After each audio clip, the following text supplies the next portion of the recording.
మీరేమైనా సలహాలు ఇవ్వగలుగుతారా? ఎవరైనా పోనీ ఈ సభలో ఎవరైనా ఏమైనా సలహాలు ఇవ్వగలుగుతారా? మేమంతా రోడ్డు భద్రత పాటిస్తాము, హెల్మెట్ లేకుండా ద్విచక్ర వాహనం నడపము, సెల్ ఫోన్ మాట్లాడుతూ ఏ వాహనము నడపము, మద్యం తాగి ఏ వాహనము నడపము. ఈ విషయాలన్నీ నలుగురికి తెలియజేసి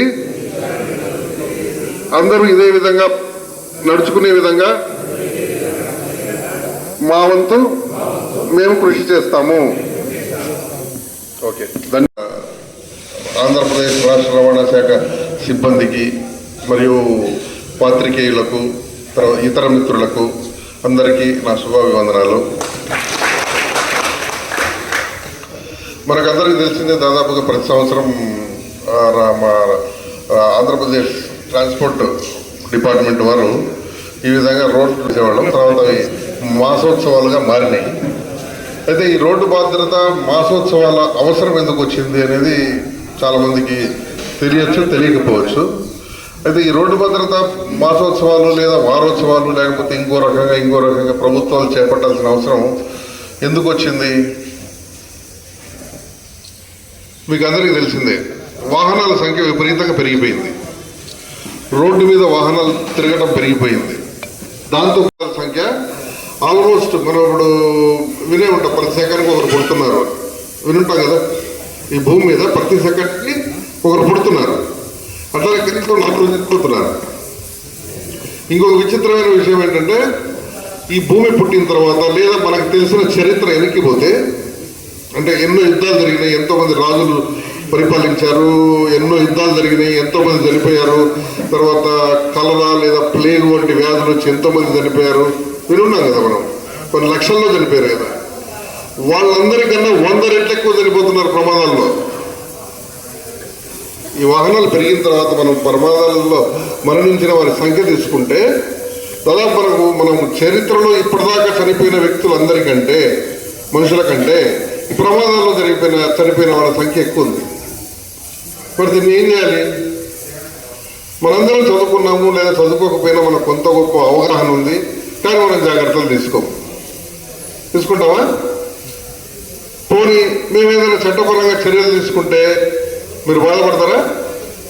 ఇప్పుడు మోటార్ సైకిల్ లైసెన్స్ లేకపోతే కూడా 5,000 రాయొచ్చు. రాసామనుకోండి, ఏమవుతుంది?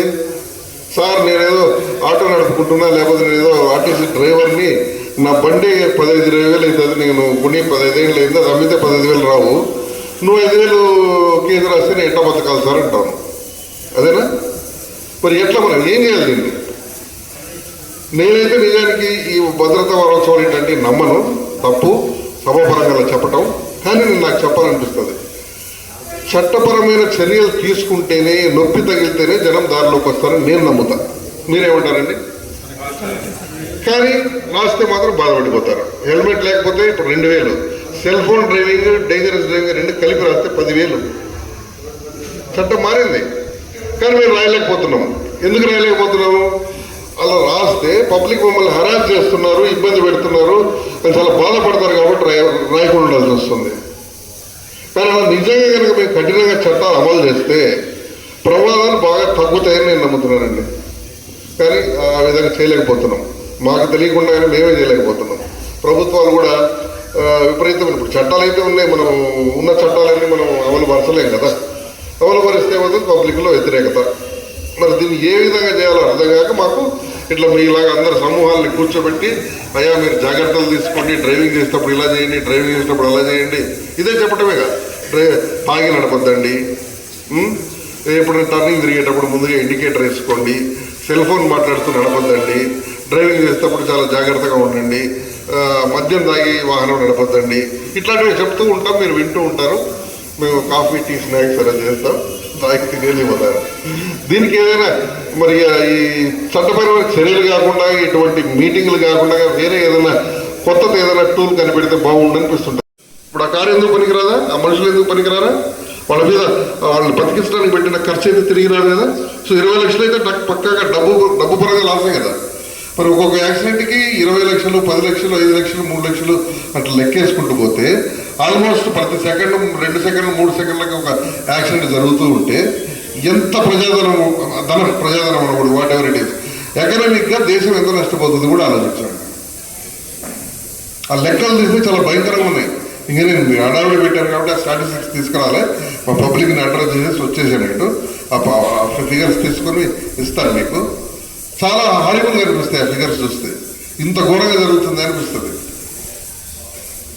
కాబట్టి మీరు మనందరూ దాదాపు 40-50 సంవత్సరాల దగ్గరికి వచ్చిన వాళ్ళే. మీరు చేయగలిగేది ఏం లేదు. మీరు అట్లీస్ట్ మీ కుటుంబంలో వ్యక్తులకు కానీ మీరు కానీ బాగా అత్యంత జాగ్రత్త తీసుకొని ప్రయాణం చేయడం నేర్చుకునేది ఒక అలవాటు పెట్టుకోవాలా, మీరు నలుగురికి చెప్పాలా. చెప్తే అప్పుడు కొంత మన బాధ్యత నెరవేర్చినట్టు. పక్కోడికి చెప్పి ఖచ్చితంగా హెల్మెట్ లేకుండా మన పిల్లల్ని బయటికి పంపనే వద్దు. లైసెన్స్ లేకపోతే బండి ఇవ్వద్దు. ఎందుకు ఇవ్వాలి? లైసెన్స్ లేకుండా బండి నడిపి ఎవరన్నా యాక్సిడెంట్ చేస్తే బండి ఓనర్ని యాక్సిడెంట్ చేసిన వాడిని కూడా అరెస్ట్ చేసి తెలిసిన లేదు. మీకు చట్టం మారింది. మీరు అనాథరైజ్డ్ పర్సన్కి డ్రైవింగ్ చేయడానికి వెహికల్ ఇవ్వడం నేరం, డ్రైవింగ్ లైసెన్స్ లేకుండా బండి నడపడం నేరం. తర్వాత ఆ వ్యక్తిని చంపితే దాదాపు ఇది మర్డర్ సెక్షన్ కాకుండా ఇంకొక సెక్షన్ పెట్టారు ఇప్పుడు. అంత సీరియస్ క్రైమ్ ఇది. కాబట్టి దయచేసి తెలుసుకోండి, మీరు నలుగురు తెలియజేయండి. ఓకే. సో ఈ ప్రారంభోత్సవానికి మీరందరూ వచ్చి శ్రద్ధగా విన్నందుకు ధన్యవాదాలు తెలుపుకుంటూ